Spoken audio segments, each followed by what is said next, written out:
2. What's going on, guys? It's the Bodhi Bros, episode 3, season 2. I'm Bodhi Ray. And I am John with a freaking J. Oh, yeah. And today we have the ugly truth about soulmates. Oh, my. Oh, my. Oh, my. Well, I like the title you picked out, Bodhi Ray. Guilty of not writing down a single note. How you feel about that? I like it, man, because it's all going to come from here. Okay. All going to come from here. That's what I ran into. I'm like, what do I research? What do I do here? And I pulled up a few definitions of what people think the definition of the word soulmate means. Right. And I was like, oh, maybe I'll watch some videos. And I was reminded by my partner that Teal Swan did a great video on soulmates, or her take on soulmates. And I'd watched it long ago. I don't even remember what she said. I didn't watch anything. Great. All I did is I meditated on it, and I just let that information flow. Okay. So. All right. Well, let's take it away, man. Take it away, because this was ugly truth number 1 is that whoever you are with currently, or you're with not anyone, which is yourself, is your soulmate right now. Explain.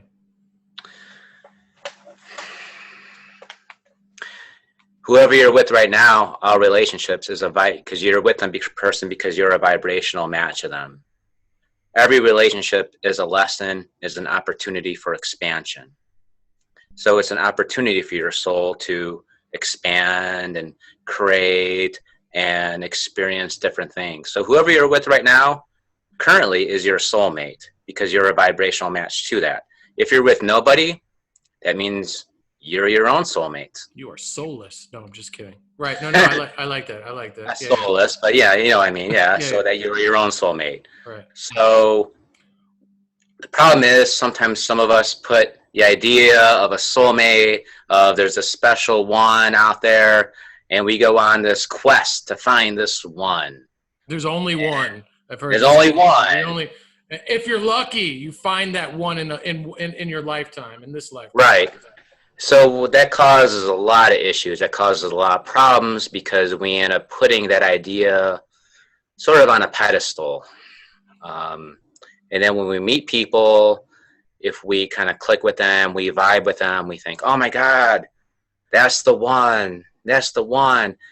And then what happens is eventually we have a dispute or something goes on, and then we're sort of hypercritical at that point because we're thinking like, well, what if they're not the one? You know, if she's supposed to be my soulmate, you know, they wouldn't have gotten this.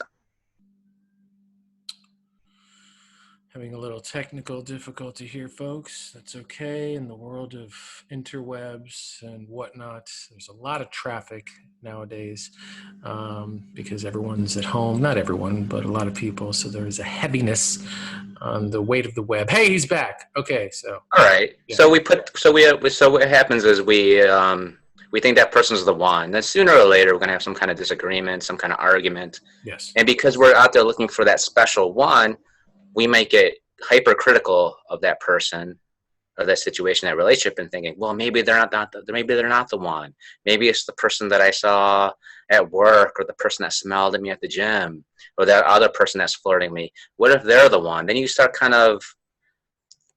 you're less willing to work through something, a disagreement, because you think, well, that must not be the one. There must be somebody else out there.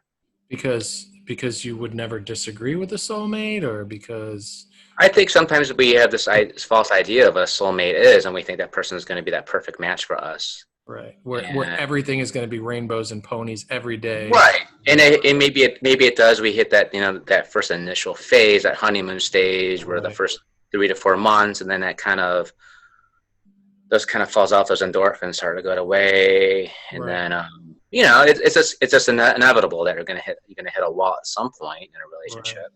Right. And if you're out there thinking that there's only one person out there for you, and there's a soulmate, that may think you like, well, you might be less likely to work through something. Right. because you may think that there's someone else out there. They're not the right one. Right. So The magic of this relationship is over. She or he lied to me in the beginning and put on that mask of, during that honeymoon phase of, I'm going to do this. I'm going to show up like this. But when we got comfortable and when things got real, that version of that person went away. And now I'm left with this, whom I thought was my soulmate because it was so powerful when we were humming and we were having relations sexually all the time. And we were always all over each other and this, that, and the other thing. And she was finishing my sentences and I was finishing her, food, and everything was great. But now she doesn't let me eat her mashed potatoes. She eats them all. And we rarely ever have sex. And whereas these are entirely separate issues from the soulmate conversation, because right, you're still in a relationship with this person, and you've just hit in an area, I think of mate. We'll use the word loosely here, authenticity. Whereas the veils of everything that you built in the beginning, the courtship portion of the relationship, that honeymoon phase that you mentioned, the expectations were so elevated. Like, this is going to be my everyday for the rest of my life. right. When that fades and you're left with each other in your most raw, vulnerable, and real state, that's when the work, people would begin. And some people are like, well, if it's a soulmate, then there shouldn't be work. It should just be effortless. And Yeah, that's what they right, think. That's just gonna be your guys are gonna grow and everything's gonna be on the same level all the right, time, and that's just kind of unrealistic. And I think the people that sort of believe or had that tendency of thinking that there's only one person out there, you're usually people who are suffer from some sort of codependency issues. Is that they're looking for that external fulfillment through that relationship. They're looking for someone to complete them, and then once they get that other, that other puzzle piece, it's all going to come together. It's going to be smooth sailing and right off into the sunset and live right. happily ever after. I think this is a term that we're taught as kids. Like, when we're being taught the lies of Santa Claus and the Easter Bunny and the Tooth Fairy, it's like The everyone has Disney movies. right. Everyone has a soulmate and one. So a lot of us, myself included, grew up believing this, right? And that was one of the lies. When we found out about Santa, it was like, you got me, parents. Add to the list of trauma. That's a whole nother podcast for a whole nother day. But the soulmate one stays. So I think it's amplified even more because it's real. Like, wait, there may be one person out there for me. So I would say personally, when I found my first, that I would put the stamp soulmate on, right? The woman that I married, right? My Right. daughter's mother. I'm like, this is what they were talking about. The Disney movies are right. This is it. And that person became my life, my wife, my star, my religion, everything. Like, I believed in her and us more than anything ever on the planet. And Ray, when it ended, much as you're very familiar with, after 13 years of beautiful marriage together in this building things, I was like, oh, fuck, it's Santa Claus all over again.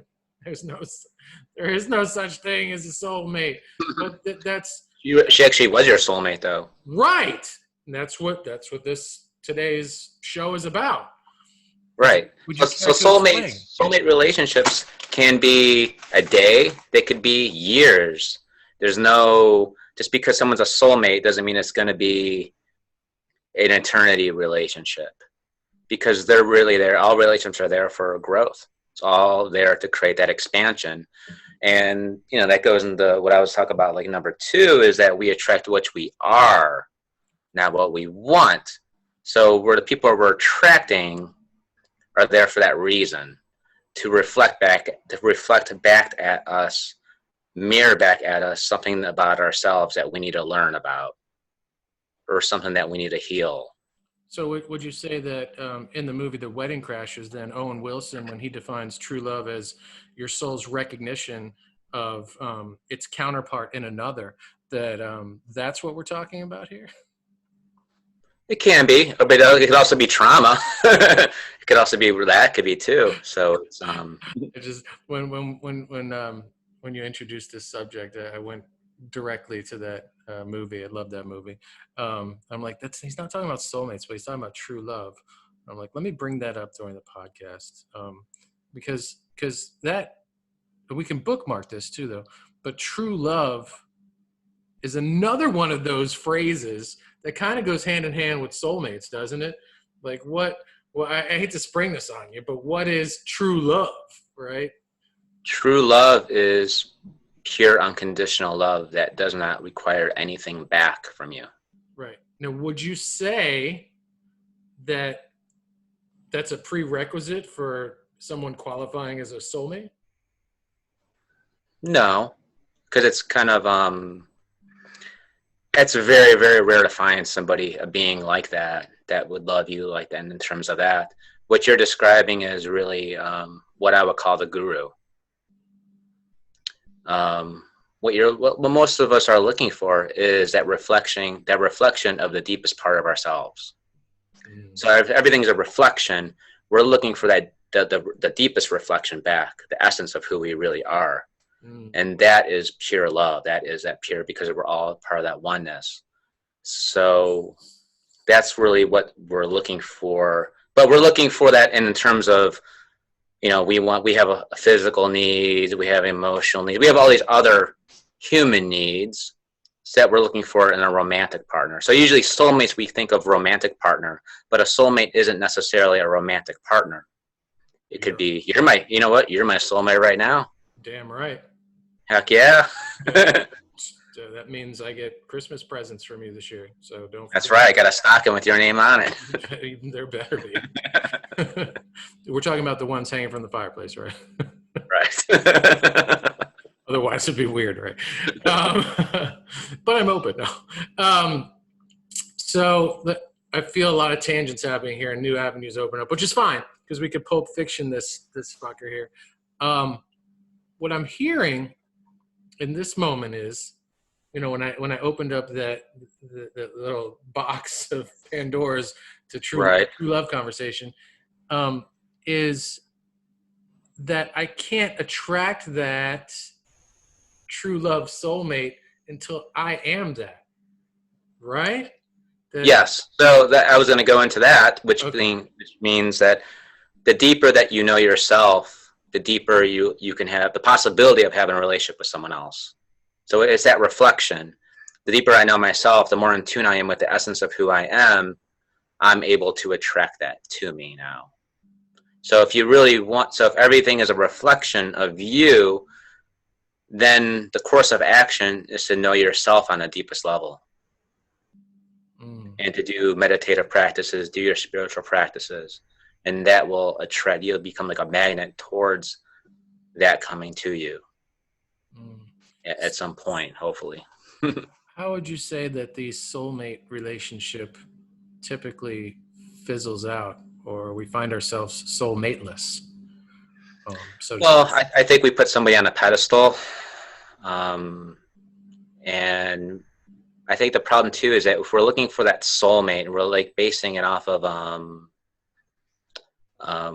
things that we have in common, I think eventually what's going to happen is you'll run into someone who's a narcissist, because a narcissist knows how to play on compatibility, and they know how to like say those right words and do all the right things. So they may check off every single box, and then once you're kind of involved in it, then they kind of switch that, they turn on to something else. And I think a lot of people have seen that, where it's like, man, everything was great for that first, 6 months. And then all of a sudden they just completely changed. Yeah. They're fucking crazy, man. And then you start thinking like, well, what happened to that person that I fell in love with? And then maybe you say like, well, you start excusing behavior. Maybe you want to go see a therapist, or you end up putting, disobeying your boundaries about that person, and that person takes advantage of that, all because you were so sucked in by that initial attraction to that person, and because you thought they were a soulmate, and you already had that attachment to that idea of a soulmate, that you just kind of let your guard down, and you do things that disrespect yourself. Is that why a lot of us get caught in those cycles of, why do I keep attracting the same, I thought this person was different. And this one's going to be one of those ugly truths about soulmates. And you're like, Yeah. he's so horrible to me. And, like, he abused me. He did this, he did that, or she did this, whatever, you. So that person is a soulmate, because Right. This one's going to hurt, folks. This one's going to hurt. that person is teaching you to love yourself. That's what that person is teaching you. So it is a soulmate because it's for the betterment of your soul. And that's a tough one to swallow, man. Yeah. Well, and I was going to go into this, kind of goes very well into what my third ugly truth is that the more inner work that you're doing, the more you're involved in inner work, you should expect at some point there's going to be instability in relationships, because you're constant. You're in a growth. I'm talking about when you're in that growth phase, when you're growing and you're doing a lot of work. Now, it doesn't apply to everybody, because maybe you have a partner that's already done a lot of inner work before you. Right. So doesn't apply to everybody. But let's say you're already single and you're doing a lot of inner work, and you start getting into these relationships and none of them's really lasting. It's because really when you're doing this inner work, you're changing your vibrational, your vibrational set point. Right. So you may attract somebody, like you said, who is a narcissist, and you recognize that they're a narcissist, that that they're not good for you, and you're recognizing that what they're teaching me, that I need more self-worth. So you end up doing these practices to increase your self-worth. Now you're no longer a vibrational match to that person.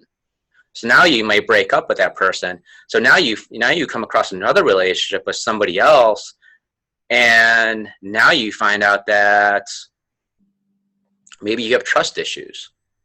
Maybe you have trust issues because that other person was a narcissist. Now you have to do the inner work of that.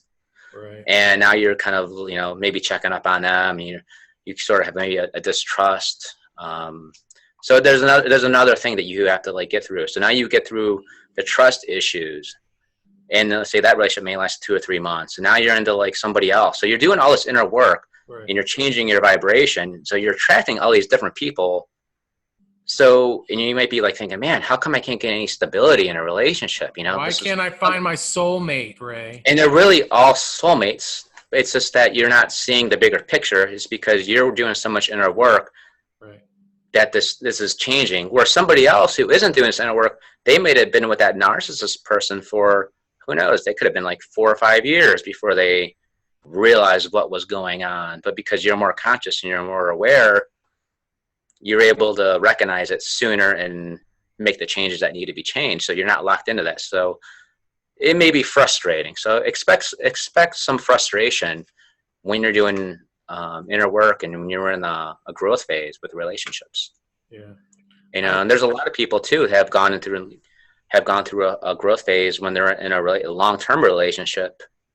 And I know somebody who that I know who's been married for something like 20 years, and he had an awakening a couple of years ago, and he started doing all this work on himself. And now he's going through a divorce and everything, and he's getting through a separation. And he tried so hard to get his wife to have an awakening because he wanted her to have the same thing as him. He was like, you got to realize all this. And I tried telling him, dude, it's not going to work. Yes.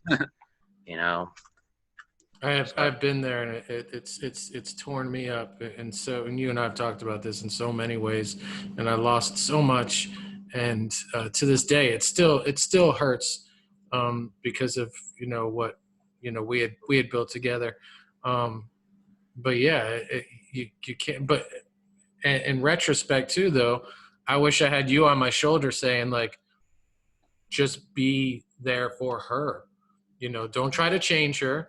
Just keep doing what you're doing, because the worst thing that I could have done is what I did. I'm like, I found the light. I found the answers. Come with me. Come with me. And it was that person wasn't ready, and and all I was doing was imposing my agenda on her. And it ripped us even further apart versus me taking everything I learned and really just allowing that to marinate and just show up with unconditional presence and attunement and just awareness and love to the best I could versus, and really maybe just appreciating and savoring, not appreciating, but savoring the transformation that was happening for me versus trying to not just grab her, but other people too. I'm like, I got it. Follow me, guys. I got it. Like, here we go. And that just, all that did was create separation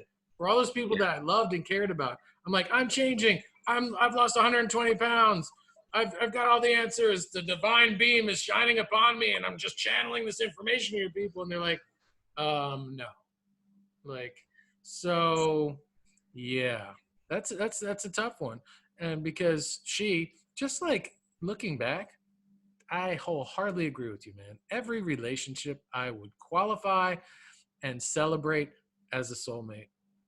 And I've Yeah. been in many relationships, but they were all sacred to me, man.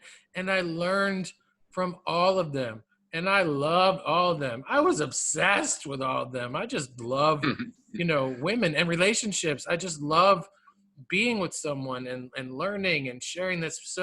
So I think it's kind of dishonorable to say this girlfriend for 4 years was not really a soulmate, but my wife for 13, she was a soulmate. Like, there's, I think that's, Yeah. fair. I don't think it doesn't make sense in my heart, man. It does, because I really feel like they were all so special and so loved, and from different versions of me.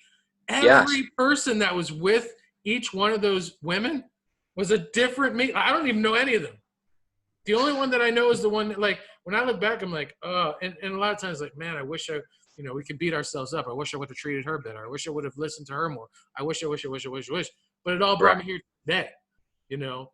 And this guy is nothing like any of those versions of me that those women got to experience at all. That's why I'm with a different person now. Yeah. But like I Definitely. said, it bounced out of that vibration. And it wasn't because I was better than them or they were more ascended or anything like that with me. It's just a different, not a better, folks, Yeah. a different vibration. Absolutely. 100%. Ugh. I mean, it hurts. I mean, I'm with a wonderful partner now, but it hurt. But I joked with her today. It's like, hey, just want you to make sure you keep up. I'm doing a lot of internal work. She's like, oh, stop it. I'm like, well, I've seen this happen before. Couples get ripped apart, and I just want to make sure you're doing it. And look, trust me, she's the last person that doesn't love herself and know how to expertly take care of herself. So it was kind of funny in our little exchange. But it was just me showing her and expressing to her in a silly way that I value us, because couples, like you said, will do that. One will take a leap and remove a lot of blocks and stuff, and maybe it's a physical thing. They lose a lot of weight, they start going to the gym, getting stronger, whatever, and the other one feels like they get left behind. Or maybe it's an emotional thing, or a money thing. You do some work, and all of a sudden, I have all this abundance, or I have all this clarity, and I'm starting to paint more, draw more, whatever. And the other person's like, and you're like, come with me, and that's where the mistake is. The mistake is you can do it too. You just let them get to where they need by your example. Like she's done Yeah. for me many a times. She's like, oh, I'm going to go do a process, or I'm going to go journal. And I'm like, oh, I should probably do that. Not from a guilt place, but from a place of, yeah, that's probably something that I need too to love myself. And so it's nice to have that partner where So you're an did she example. do was she doing a lot of work before you guys met Oh already? yeah. Oh yeah, Yeah. dude. Yeah, compared to you. Yeah, when I showed up, I think she was like, oh, okay, I can rest now. Give him time to catch up, you know. Uh, and I will gently. I don't think she did this consciously, but maybe because she's a wizard. But like, I'll give him his space and his time to what he needs to get to a place of us, like really boom, boom, boom. And I think by that alone, exactly what I talked about, like, hey, come with me. I've learned this. And even though ours was in the beginning stages where I think she was fathoms ahead of, and still is to this day. Like, but for me, that's what I needed. My soulmate is what I needed, was almost like a teacher. Yeah, that's what seems like, kind of almost like a sort of like a teacher student, but not really. I mean, Right. in one way, maybe in one perspective. But here's the kicker, and why we're present soulmates is because she needed, uh-oh, You let me know when that audio comes back on. Just let me know. Let me know. Give it a second. Give it a second. We'll whirl around the cursor on the screen. Give everyone an Okay. opportunity to stretch. I'm back. Okay. All right. Okay. So the kicker is, and why we're present soulmates, is because I needed that, right? She needed someone to show her how to have fun. Ah, okay. Right? So that's where this happened, right? She was missing this and I was missing that, right? I needed emotional awareness and guidance and how to better connect with John. Yeah. She needed, I've been a student all my life. I've never taken a vacation. I'm a doctor. I need to learn how to have fun. I'm like, oh, I got that.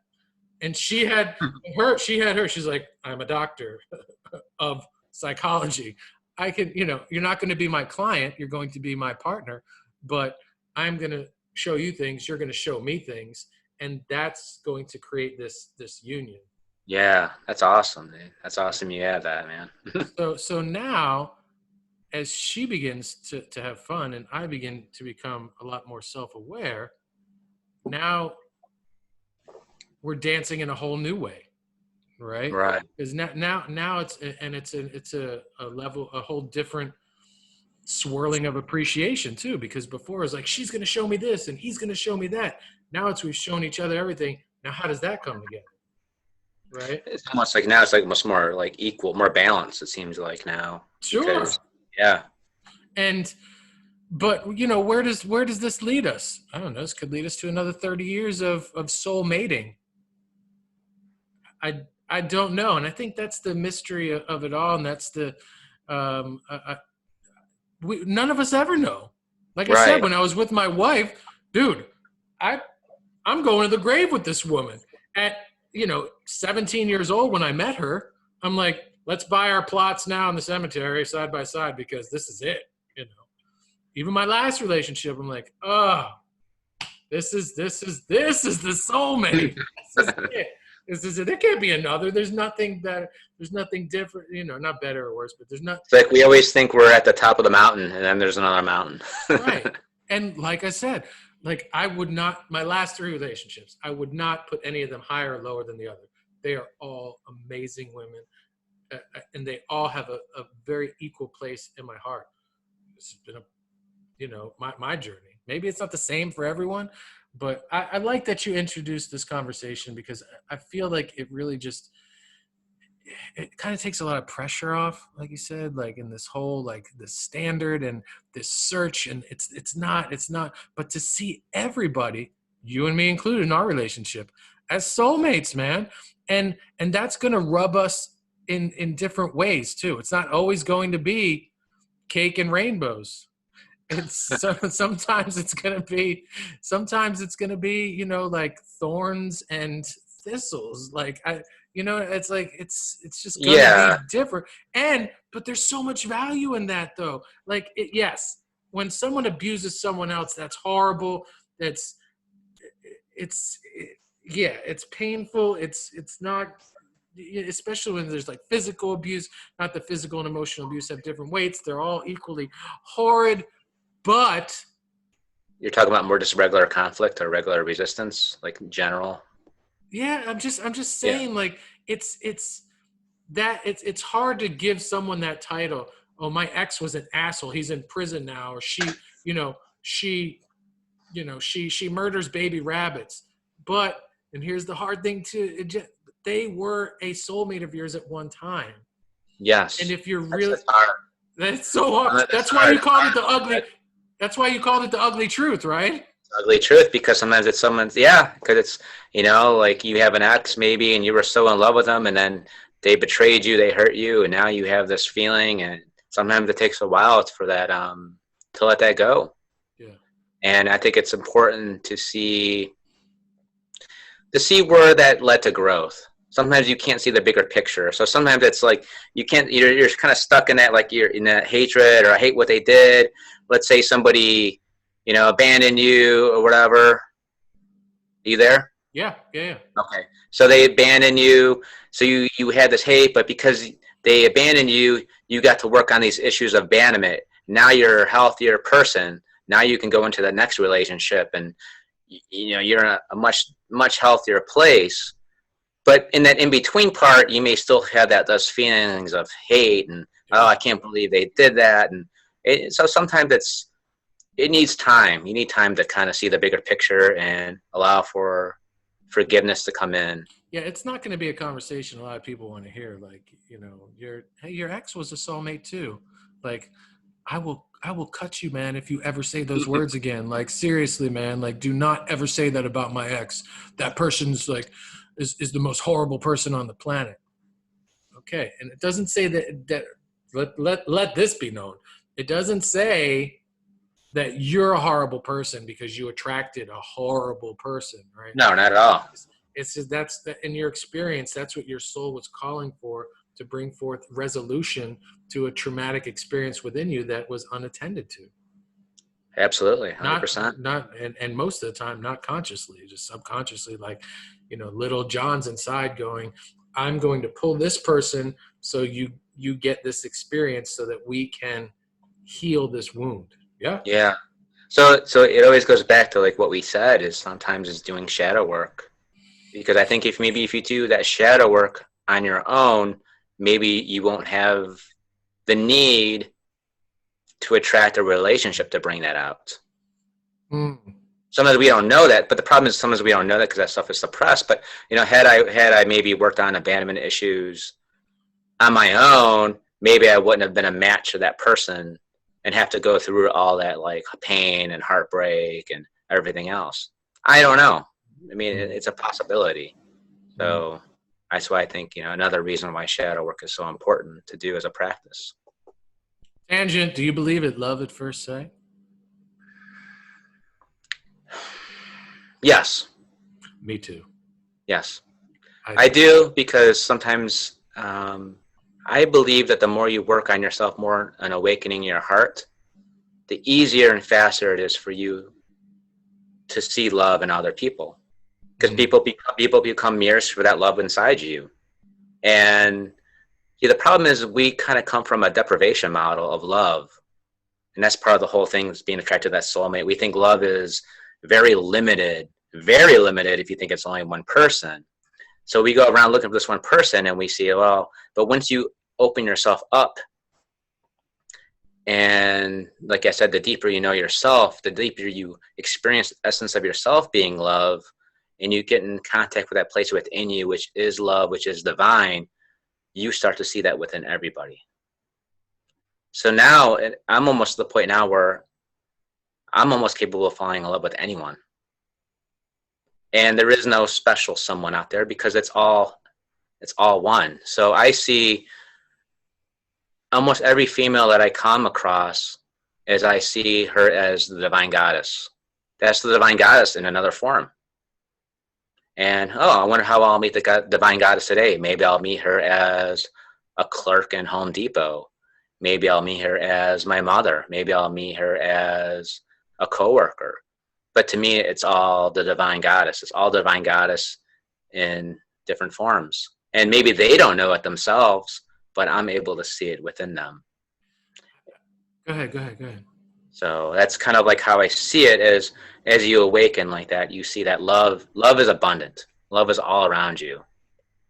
It's just that we have these filters built in through our identification with our separateness and our conditioning that kind of blocks us out from seeing that in other people.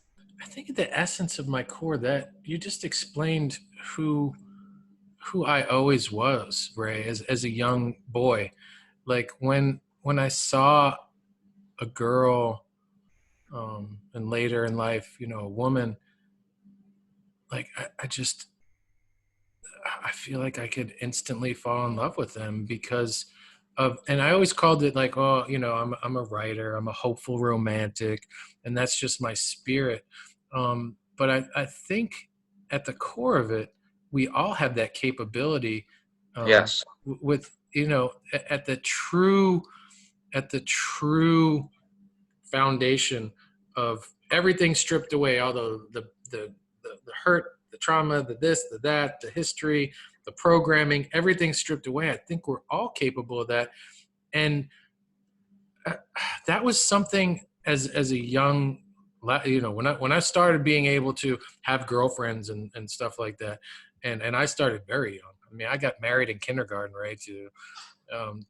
We had a ceremony and everything. And one of my first girlfriends was like in like official girlfriends, where I bought her like a little digital watch around some little rope that kind of looked like this. It was like $5 or whatever. Really cheesy, but it was the 80s. And I was in 5th grade, man. So the thing is like I loved her.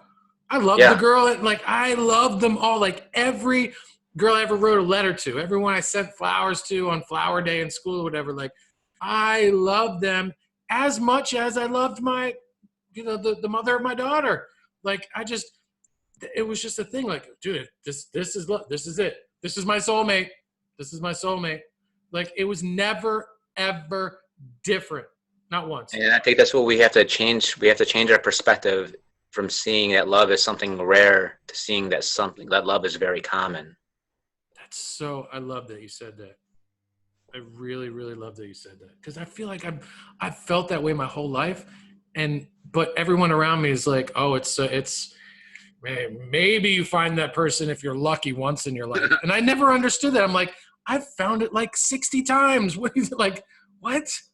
Well, the problem is when we think that love is rare, we operate from a deprivation model. Is that we find someone that opens us to the place in ourselves, which is love. So they become kind of like a stimulus that opens us up, and we experience that love. That love is coming from within us that we're experiencing because our guard is down, our protection aspect of our ego is down, and this love, this energy is flowing. And we're like, oh, I am in love. And then what happens is we become scared, we become nervous, and we try to possess. We become possessive of the lover because we think we can't get it from anywhere else. So then we try like, okay, well, we're going to ask them out. We're going to try to form a relationship and everything else. And we try to do all these tactics to try to hold on to the person. Does that make sense? Yeah, absolutely. Okay. Yeah, you froze up a little bit. But, yeah, so did you. But keep talking because I can. But yeah, so we try to possess the lover, thinking that the lover is, there's only one of them out. Now I lost you. Shit, damn. This is the perils of our podcast, folks. Sometimes we freeze. Sometimes the internet or our devices don't do what we'd love them to do. So let me take this opportunity to thank everyone as Ray reboots and joins We us. may fall in love with someone for a minute, for a couple minutes, and that's it. And you know what? Sometimes that's all it is maybe a minute or two. It's a dance. I love that you say it's a dance. I also, what else is hilarious, and you don't know this, but for probably about 30 seconds there, we thought, and I say we because from my perspective and my show, the movie that I project, that we lost you. I'm like, okay, folks, we lost Ray. And so it's going to be fun to listen to this back and see who dropped off, because you didn't stop talking. Sometimes when you drop off, you'll stop talking, right? But this time, when you came back, I'm like, okay, folks, I'm going to take this time out to talk about. And you're like, when you came back in, it was like you never stopped. So it'll be interesting. Folks, thank you for your patience. I don't know what you heard that you didn't hear, but that's the show. So far, it's been great, though. I love this topic. Do you have any other ugly truths written down on your notes? That's pretty much, I think we covered it all. Okay. I'm just curious if yeah. Good. I think we're still good on time. And by that, I mean, we don't keep any time here, folks. We actually just say, if it's 30 minutes, great. If it's an hour, whatever. We just kind of decide that the show ends when the show feels like it's time to end. Yeah. But, no, thank you for answering my questions too. I didn't want to throw you any like curveballs that you couldn't hit. I felt confident that you would knock each one out of the park. You would be poised. You could throw some some screwballs or knuckleballs. Look, man, when I used to play, I did like to screw around with different pitches because I didn't want to pitch. I always just wanted to play shortstop. Leave me alone. That's my position. Like, stop it. But coach would always be like, you have a good arm. Come out and pitch. So if I pitched, I was going to make it entertaining. Ray, I threw submarine. I threw knuckleballs. I threw sidearm. I threw anything that I could throw that my dad wouldn't yell at me for. Don't break your wrist. You're going to break your elbow. You're going to do this and that, whatever. But I did enjoy pitching. I think it was really, really fun to mix things up. But that's another subject for another day. So, are you ready for some I'm cards? ready for some card action. Let's pull some cards. You were talking about the divine goddess, which is awesome because today I have the The goddess guidance guidance oracle oracle deck. cards. So pretty. The cards are gold. What's the word you would Ooh, use? Gold embossed, gold. I don't know. Oh, I Look don't at this know. What's golden, they're gold? They're golden cards. They're golden. golden cards Gold. So the dipped in front gold. gold. So yeah, man. Soulmates. Let's meditate on a theme. We'll knock out the old energy, shake it up like Pick a it up. Polaroid picture. That's more like this, isn't it? Did you ever have a Polaroid camera? Yeah, I did when I was young. Yeah. I don't think we ever did. If we did, it was my mom got it at a garage sale, so I don't know how long we had it for before it was busted. If we didn't get it while it was busted, but I They know still it. sell them. Yeah, I've seen them. I'd really like to play with one like an old school one because the new ones are just kind of they're almost like too like technically advanced. Like they tried to perfect something that was already fine the way it was. But that's just been my experience with the ones that come out now. Um, I don't know. I don't know either. Anyway. All right. On the Bodhi beads, on the heart, on the Hogwarts shirt, on the buds, all that energy from everything that goes into this podcast and around the universe and through it. This is a collective card for everyone that shows up for this show, whether it's today, tomorrow, or 3 years from now. Whoa, there's the middle. Let me just show you that I'm shuffling and I haven't planted a card or anything like that. Here we go. 1, 2, All 3, right. 4, 5, 6, 7, 8, 9. Oh, Whoa. oh. What is it there? Boundaries. Ishtar. All right. Can't read what it says on the bottom. I will read it. It says, love yourself enough to say no to others' demands on your time and energy. Oh, sorry. Love yourself enough to say no to others' demands on your time and energy. It's one sentence, not two. So, It's a very good card. Having boundaries. Ishtar. We'll read it. These are really quick ones, so I think it's alphabetical order. It is. Yep, there it is. The message from Ishtar. Ba-ba-ba. A sincere desire to give of service is wonderful. However, there's a distinction between giving of yourself and giving up yourself. If you feel tired, guilty, or resentful while helping others, then you're not truly helping them, are you? You're injecting poisonous energies into the relationship, and then no one benefits. Step back and reassess the situation. As you respect your own boundaries, others will begin to recognize and respect them within you and within themselves as well. Now that's a healthy behavior to teach to others. Yeah. That's really good. So how do you think that plugs into soulmates? Well, I think sometimes if you're attached to the idea of a soulmate, you may have a hard time saying no to them. You know, you may end up trying to give too much because you think, oh, this is the one and the only. I found that person. And maybe that person doesn't always feel the same way as you. And so that person's like, oh, wow, okay. And maybe take advantage of your giving and maybe take too much, demand too much from you. So you have to learn to say no. And that could be a lesson in loving yourself. I like that. I have one more question before we close this show out. Do you feel that the term, another term that may be loosely strewn about the world and may have a similar meaning, if not the same, as soulmate, is twin flame?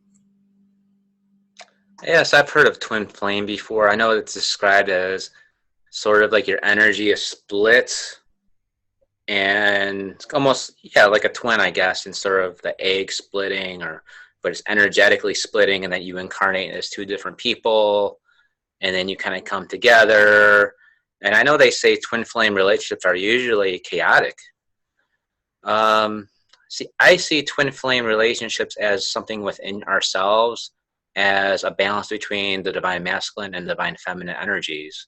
Kind of like how we last week we talked about divine masculine. Now some people maybe have an awakened divine feminine with the energy within them. Now this isn't gender, this is energies. Yeah. Divine feminine is passive energy. Divine masculine is active energy, striving, focused. So sometimes somebody may have one suppressing the other. And, and even somebody who is, you may say, is a wounded masculine, they may identify that it's because they're wounded masculine because they have suppressed their divine feminine energy, and they need to be more passive. They need more empathy, more compassion, more stillness, more tenderness. They are lacking that. So I think that twin flame energy is within us, is finding that genuine balance. So that's how I see it. So what I'm hearing is that we might have more than one twin flame out there? Yeah, sure. Why not? Right. As we become more intimate with ourselves and transform, like I said, so many versions of John in the past I no longer identify with today.